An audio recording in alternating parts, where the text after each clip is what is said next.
আমরা এনসিপি আমাদের পক্ষ থেকে পুরো বাংলাদেশের মানুষের সামনে আমাদের 24 দফার একটা ইশতেহার দিয়েছি। এই 24 দফার ইশতেহারে 21 নম্বর যে দফা, সেখানে ছিল যে জলবায়ু সহনশীলতা এবং নদী ও সমুদ্র রক্ষা। বাংলাদেশের আমাদের যে সমুদ্র সীমা, এই সমুদ্র সীমা কিন্তু এখন আমাদের যে ল্যান্ডের যে সীমা এর কাছাকাছি প্রায় সমপরিমাণ। সো আমাদের একটা বিশাল অপার সম্ভাবনার জায়গা হচ্ছে আমাদের এই সমুদ্র।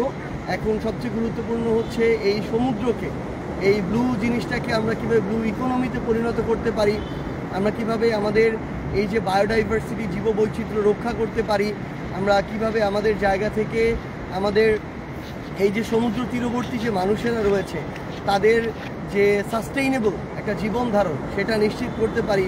কিংবা আমাদের খুব স্বাভাবিকভাবেই আমরা দেখছি যে গ্লোবাল ওয়ার্মিংয়ের কারণে সমুদ্রপৃষ্ঠের যে উচ্চতা সেটা বৃদ্ধি পাচ্ছে, পৃথিবীর তাপমাত্রা বৃদ্ধি পাচ্ছে। তো এর ফলে কিন্তু আমাদের সমুদ্র উপকূলীয় বিশাল একটা জনগোষ্ঠী অদূর ভবিষ্যতে, আমরা যেটা প্রত্যাশা করি না তেমনটি হতে পারে যে সেই আমাদের ভূমিগুলো কিংবা বসত বাড়িগুলো সমুদ্র গর্ভে চলে যেতে পারে।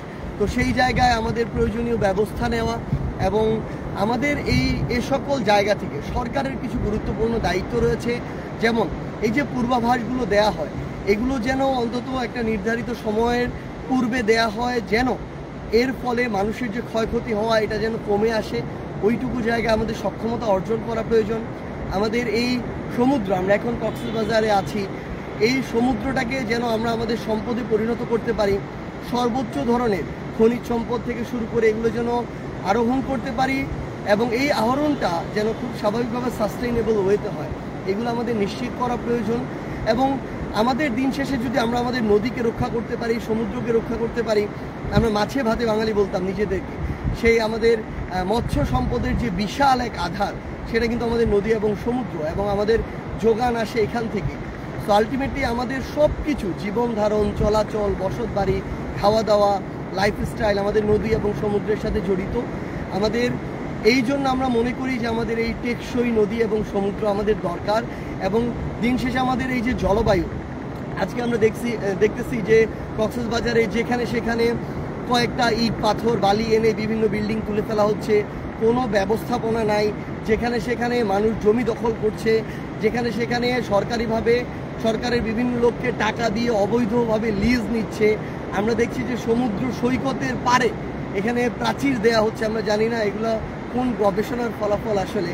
তো এই যে অব্যবস্থাপনা, আসলে এই অব্যবস্থাপনা থেকে আমাদের অন্তত যেগুলো পর্যটন কেন্দ্র আছে, আমাদের প্রাকৃতিক যেই নৈসর্গগুলো আছে বাংলাদেশের গুরুত্বপূর্ণ, সেগুলোকে আসলে রক্ষা করা প্রয়োজন। দিন শেষে এই পরিবেশটা যদি না থাকে তাহলে গ্লোবালি আমাদের জলবায়ু দিন দিন নষ্টের দিকে যাবে। তো সামগ্রিকভাবে আমরা আমাদের পক্ষ থেকে, এনসিপির পক্ষ থেকে একজন সাধারণ মানুষ হিসেবে বলবো, আমরা যেন আমাদের পরিবেশ এবং জলবায়ু নিয়ে সচেতন হয়ে উঠি। আমরা যেন আমাদের যে নদীগুলো রয়েছে, আমাদের সমুদ্র রয়েছে, এগুলোকে যেন রক্ষায় আমরা কাজ করি এবং আমাদের দ্বারা, আমাদের কোনো পদক্ষেপের কারণে এগুলোর জন্য ক্ষতি না হয়, সেই বিষয়ে যেন আমরা আমাদের ব্যক্তিগত জায়গা থেকে, প্রাতিষ্ঠানিক জায়গা থেকে আমাদের কার্যক্রমগুলো পরিচালনা করি। এবং দিন শেষে এই ইশতেহারকে সামনে রেখে এনসিপি তাদের সর্বোচ্চটুকু দিয়ে কাজ করে যাবে।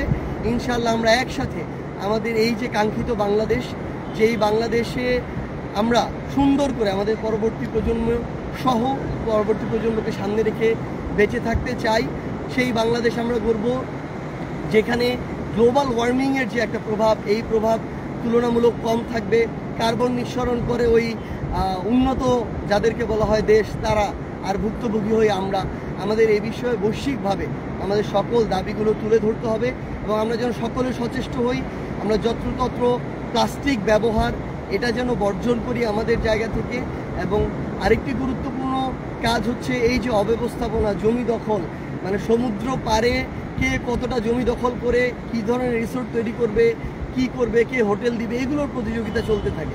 কিন্তু আমরা মনে করি এখানকার যারা রাজনীতিবিদ আছেন, এখানকার যারা স্থানীয় প্রশাসন আছেন, আপনারা আপনাদের জায়গায় অন্তত এই বিষয়ে সচেতন থাকবেন যে আমার সমুদ্রের জমি কিংবা আমাদের সমুদ্র পাড়ের জমি, আমার পাহাড় কেটে যেন এ ধরনের অবৈধ ব্যবস্থাপনাগুলো না হয়।